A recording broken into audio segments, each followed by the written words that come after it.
നീ ഇന്ന് പോകണ്ട മൈലി. അയ്യോ, ഞാൻ പോവാതിരുന്ന എങ്ങനെയാ? നാളത്തേക്ക് അരി ഉഴുന്നും വെള്ളത്തിയിടണം.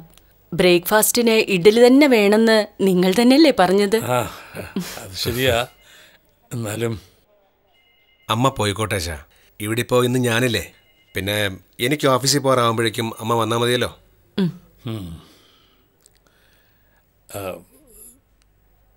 നാളെ വരുമ്പോൾ ആ നീല സാരി ഉടുത്തിട്ട് വരണം.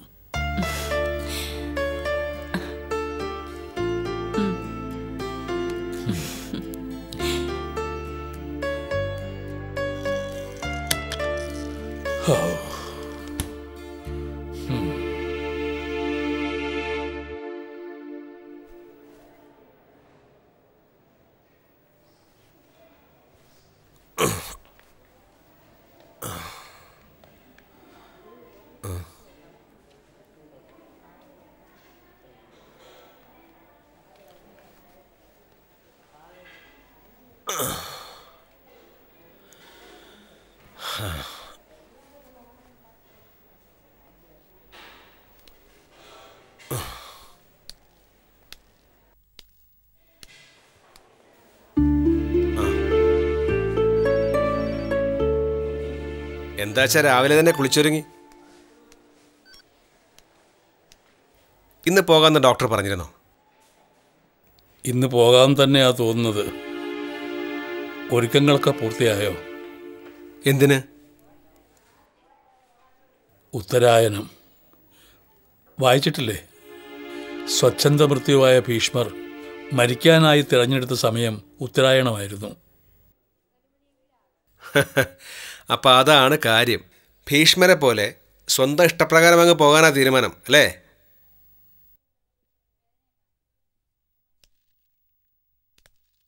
പ്രണയത്തിൻ്റെ നിറം നീലയാണ് എന്ന് താൻ എഴുതിയില്ലേ? പ്രണയത്തിൻ്റെ മാത്രമല്ല, മരണത്തിൻ്റെയും നിറം നീലയാണ്. അതെങ്ങനെ തിരിച്ചറിയാനായി കുട്ടി നിനക്ക്? കൃഷ്ണ, എന്താ അമ്മ വരാൻ വൈകുമോ? എന്താച്ചാ?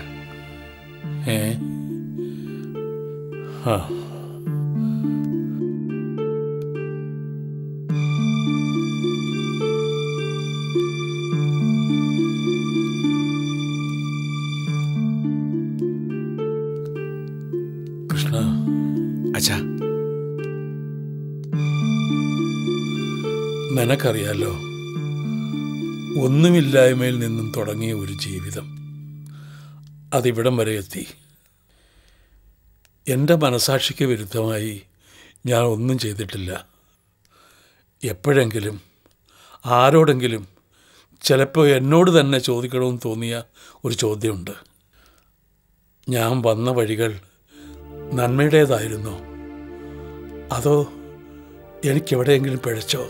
ഒരു പുരുഷായുസിൻ്റെ കർമ്മഫലം തെളിയുന്നത് മക്കളിലല്ലേ അച്ഛാ? പിഴച്ച വഴികളിലൂടെ നടന്ന് നേടിയവരെല്ലാം മക്കളെ കൊണ്ടൊരു ജീവിതം ഒടുങ്ങിയവരാണെന്ന് അച്ഛൻ തന്നെയല്ലേ പഠിപ്പിച്ചത്?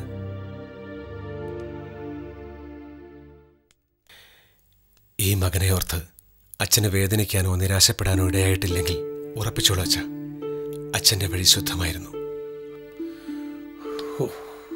മതി മതി മോനെ, അച്ഛന് തൃപ്തിയായി, അച്ഛന് തൃപ്തിയായി.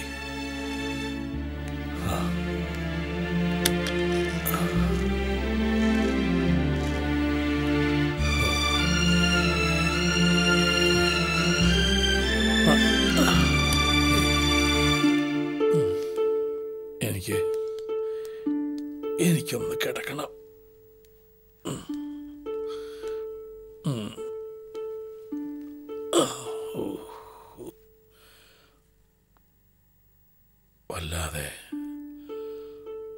വല്ലാതെ ഉറക്കം വരുന്നത് പോലെ. അല്ല,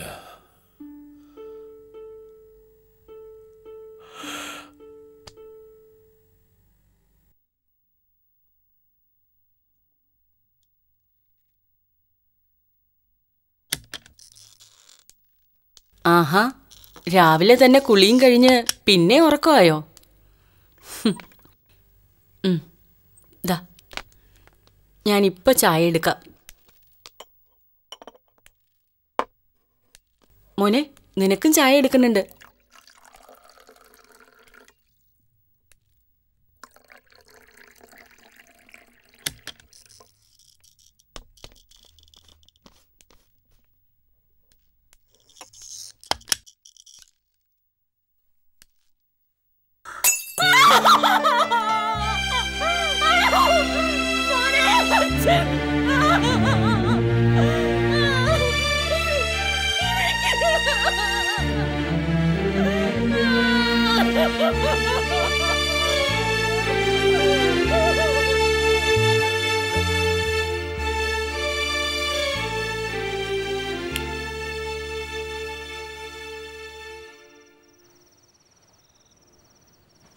അമ്മ അന്വേഷിക്കുന്നു.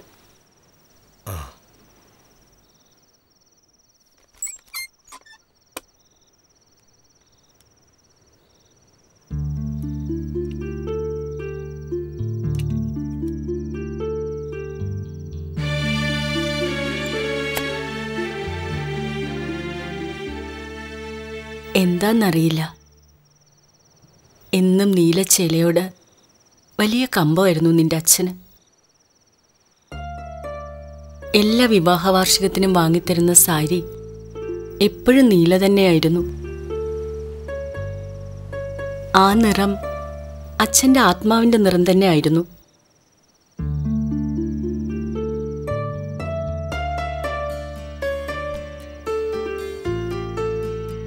നിനക്കറിയോ, എന്നും നീലക്കടൽ കണ്ടുണരാനുള്ള ആഗ്രഹം പറഞ്ഞ കടൽക്കരയിൽ തന്നെ ഈ വീട് വെച്ചത്. പിന്നെ കണ്ടില്ലേ, മുറിയിലെ ജാലകവിരികൾ പോലും നീല വേണമെന്നുള്ള വാശിയും. കുന്നുകളിൽ നീലക്കുറിഞ്ഞി പൂത്തൂന്നറിഞ്ഞാൽ നിന്റെ അച്ഛന് ഭ്രാന്തായിരുന്നു. പിന്നെ ഓരോ ഗുരുവായൂർ യാത്രയിലും വാങ്ങിക്കൂട്ടുന്ന നീലക്കണ്ണന്റെ പ്രതിമകൾ ചോദിച്ചാൽ ഒരു കള്ളച്ചിരിയോടെ പറയും, സ്ഥിതിയുടെ അവതാരമൂർത്തിയല്ലേ മായക്കണ്ണെന്ന്.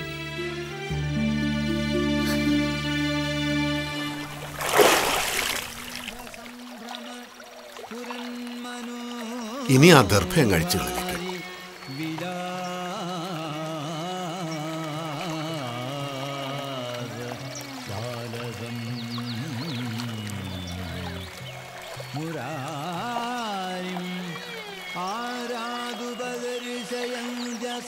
ഇത്രടം വരെ വരണമെന്നൊന്നും ഉണ്ടായിരുന്നില്ല.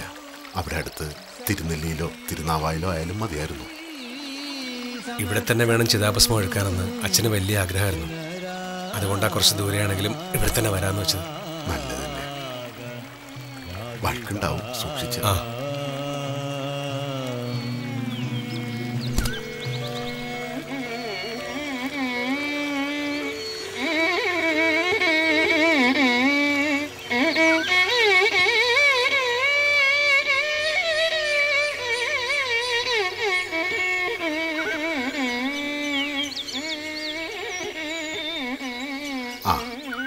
ഈറൻ മാറി തൊഴുതു വന്നോളൂ.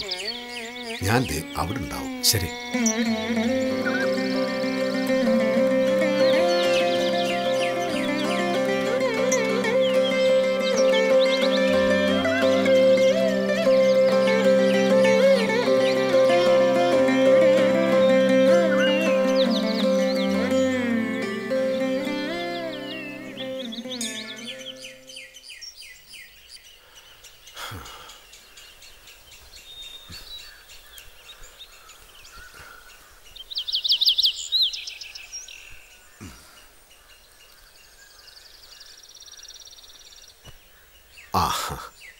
ഇവിടെ മൊബൈലിൽ റേഞ്ച് കിട്ടില്ല. എന്തെങ്കിലും അത്യാവശ്യം ഉണ്ടെങ്കിൽ അമ്പലത്തിൽ ഫോൺ ചെയ്യാൻ സൗകര്യമുണ്ട്. ഇന്നൊരു ദിവസമെങ്കിലും ഇതിൻ്റെ ശല്യം ഇല്ലാതെ സ്വസ്ഥമായിരിക്കട്ടെ. വീട്ടിലേക്കൊന്ന് വിളിച്ച് പറയണമെന്നേ ഉള്ളൂ, പിന്നെ മതി.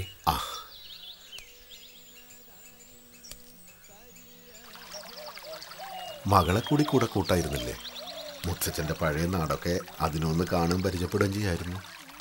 ചിന്തിക്കാകെയല്ല, ഇനി ഒരിക്കലാവട്ടെ. നല്ല ആളോടെ ഞാനീ പറയണേ. ഇയാൾ തന്നെ ഇത് എത്ര കൊല്ലം കൂടിയിട്ടായി വരവ്? എഴുത്ത് അത് ഉപേക്ഷിച്ചിട്ടൊന്നുമില്ലല്ലോ. ഇടയ്ക്ക് എപ്പോഴെങ്കിലും മടി പിടിച്ചു തുടങ്ങി. ഓരോ ജന്മത്തിനും ഓരോ നിയോഗമുണ്ട്. അത് തിരിച്ചറിയാനേ ഉള്ളൂ ബുദ്ധിമുട്ട്. തിരിച്ചറിഞ്ഞാൽ പിന്നെ അത് പൂർണ്ണമാക്കേണ്ടത് നമ്മുടെ കടമയാണ്.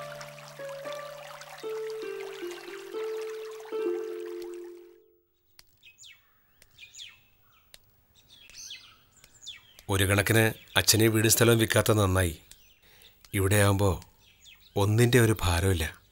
പണം, പ്രശസ്തി, പദവി, അങ്ങനെ ഒരു ഏച്ചുകെട്ടലും ഇല്ലാത്തതിൻ്റെ സുഖം. ഇവിടം വിട്ടു പോകുമ്പോൾ ജീവിതത്തിൽ വിജയിച്ചിട്ടാണെങ്കിലും പരാജയപ്പെട്ടിട്ടാണെങ്കിലും ഒടുക്കം മടങ്ങിയെത്താൻ ഈ മണ്ണ് തന്നെ വേണമെന്ന് പറഞ്ഞിരുന്നു അച്ഛൻ.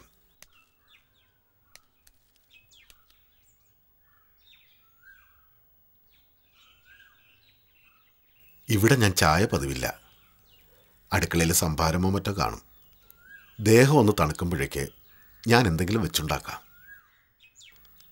ആ, ഇന്ന് ഏതായാലും മടക്കമില്ലെന്നുള്ള കാര്യം ഉറപ്പല്ലേ? അതെ. ആ,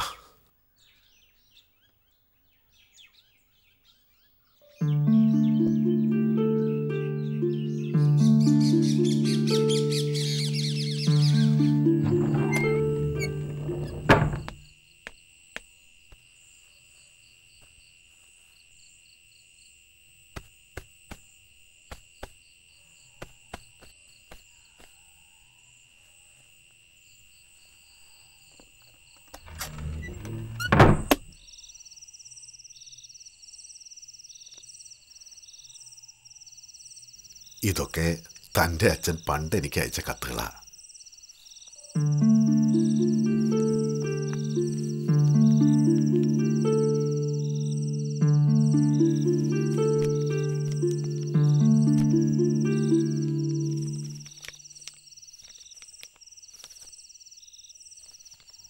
അത് വളരെ പഴയതാ. പണ്ട് കൊളംബോയിലുണ്ടായിരുന്നപ്പോൾ അവിടെ ലേളയൊക്കെ നടന്ന കാലത്ത് അയച്ചതാ.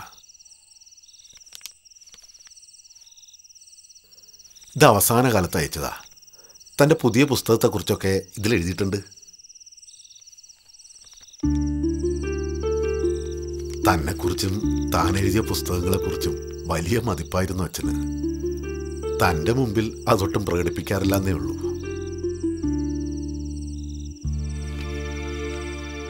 എൻ്റെ കേശവ, അത്ഭുതം എന്നല്ലാതെ എന്താ പറയുക.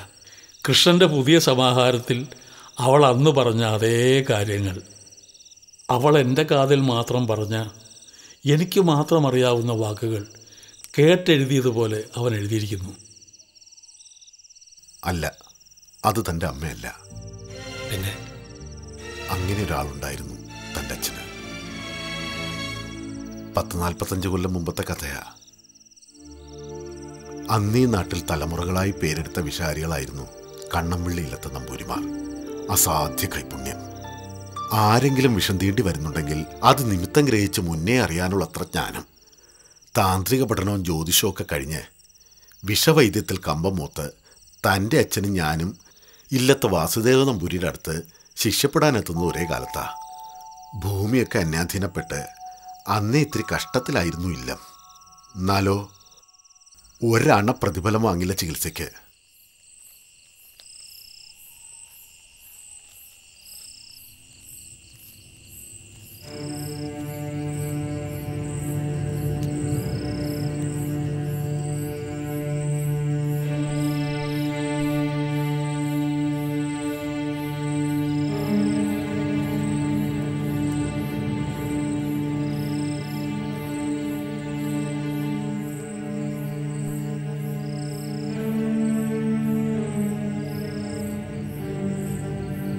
എപ്പോഴാ സംഭവിച്ചത്? അരനാഴിയായി.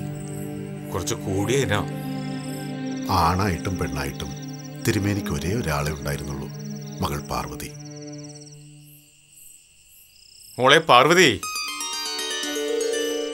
ഈശ്വരമുല്ലയും അമരയും കുറച്ചധികം വേണ്ടിവരും. 2 തുടം അധികം അരച്ചെടുത്തോളൂ. ശരിയച്ചാ.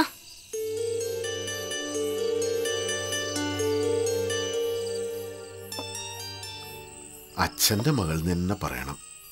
അത്രയ്ക്ക് ഗ്രാഹ്യമുണ്ട് ചികിത്സയിൽ ചെറുപ്രായത്തിൽ തന്നെ ആ കുട്ടിക്ക്. നിങ്ങൾ പുറത്തേക്ക് നിന്നോളൂ.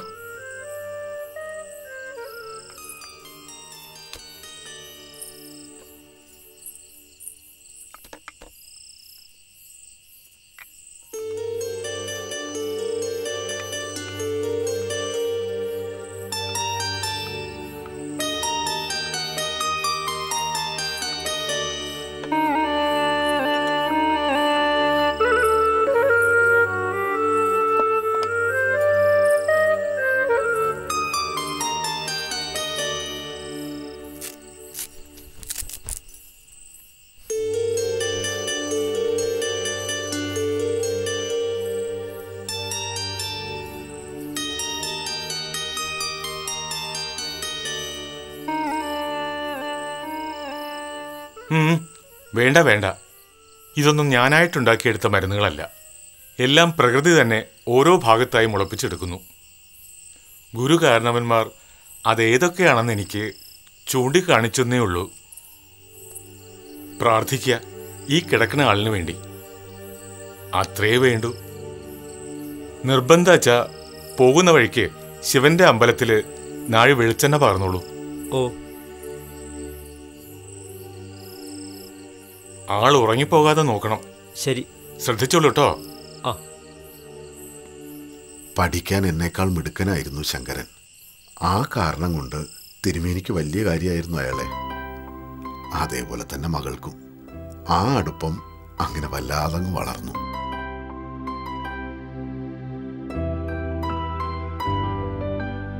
എന്തിനും നീലനിറത്തോട് അമിതമായൊരു പ്രിയായിരുന്നു ആ കുട്ടിക്ക്.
സ്നേഹത്തിന്റെ നിറം എന്താണെന്നറിയോ? നീലയാ, ഇളനീല.